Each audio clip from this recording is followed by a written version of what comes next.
বাংলাদেশ জাতীয়তাবাদী দল বিএনপি আয়োজিত আন্তর্জাতিক গণতন্ত্র দিবস উপলক্ষে আজকের এই ঐতিহাসিক সমাবেশ উপস্থিত সভাপতি বাংলাদেশ জাতীয়তাবাদী দল বিএনপির বিপ্লবী মহাসচিব কারা নির্যাতিত জননেতা মির্জা ফখরুল ইসলাম আলমগীর। আজকের এই অনুষ্ঠানে প্রধান অতিথি হিসাবে উপস্থিত থাকবেন দীর্ঘ 17 বছর মানুষের মুক্তির আন্দোলনে, গণতন্ত্র পুনঃপ্রতিষ্ঠার আন্দোলনে, মানুষের ভোটের এবং স্বাধীনতার আন্দোলনে যিনি নেতৃত্ব দিয়েছেন, এদেশের 18 কোটি মানুষের মুক্তির দিশারে আমাদের অফুরন্ত ভালোবাসার ঠিকানা বিএনপির ভারপ্রাপ্ত চেয়ারম্যান দেশ নায়ক জনাব তারেক রহমান। উপস্থিত জাতীয় নেতৃবৃন্দ, উপস্থিত আছেন জাতীয়তাবাদী স্বেচ্ছাসেবক দলের বিপ্লবী সিনিয়র সহসভাপতি ইয়াসিন আলী,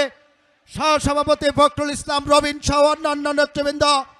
বিপ্লবী সাংগঠনিক সম্পাদক নাজমুল হাসান সহ কেন্দ্রীয় সংসদের নেতৃবৃন্দ এবং ঢাকা মহানগর উত্তরের বিপ্লবী সভাপতি শেখ ফরিদ উদ্দিন এবং সাধারণ সম্পাদক মহসিন সিদ্দিকী রনি সহ ঢাকা মহানগর উত্তর স্বেচ্ছাসেবক দলের নেতৃবৃন্দ এবং ঢাকা মহানগর দক্ষিণের বিপ্লবী সভাপতি জহিরুদ্দিন তুহিন এবং সাধারণ সম্পাদক সাদ মোর্শেদ পাপ্পা সিকদার সহ স্বেচ্ছাসেবক দল ঢাকা মহানগর দক্ষিণের নেতৃবৃন্দ সহ উপস্থিত সকল ভাই ও বোনেরা, আপনাদেরকে জাতীয়তাবাদী স্বেচ্ছাসেবক দলের পক্ষ থেকে রক্তিম শুভেচ্ছা, আন্তরিক অভিনন্দন জানাচ্ছি। প্রিয় ভাইয়েরা, বাংলাদেশের দ্বিতীয় স্বাধীনতা অর্জিত হয়েছে 1 মাস 12 দিন হয়েছে। আমরা 17 বছর লড়াই সংগ্রাম করেছি। এই 1 মাস 12 দিনের মধ্যেই আমার অনেক বন্ধুদেরকে মনে হচ্ছে তারা ধৈর্যহারা হয়ে গেছেন, কিছুটা আবল তাবল বকা শুরু করেছেন, আর পতিত স্বৈরাচার আওয়ামী লীগের নেতৃবৃন্দ তো অসহায় অস্থির হয়ে গেছেন। ভাইয়েরা আমার, বলতে চাই 17 বছর লড়াই করেছে বিএনপি,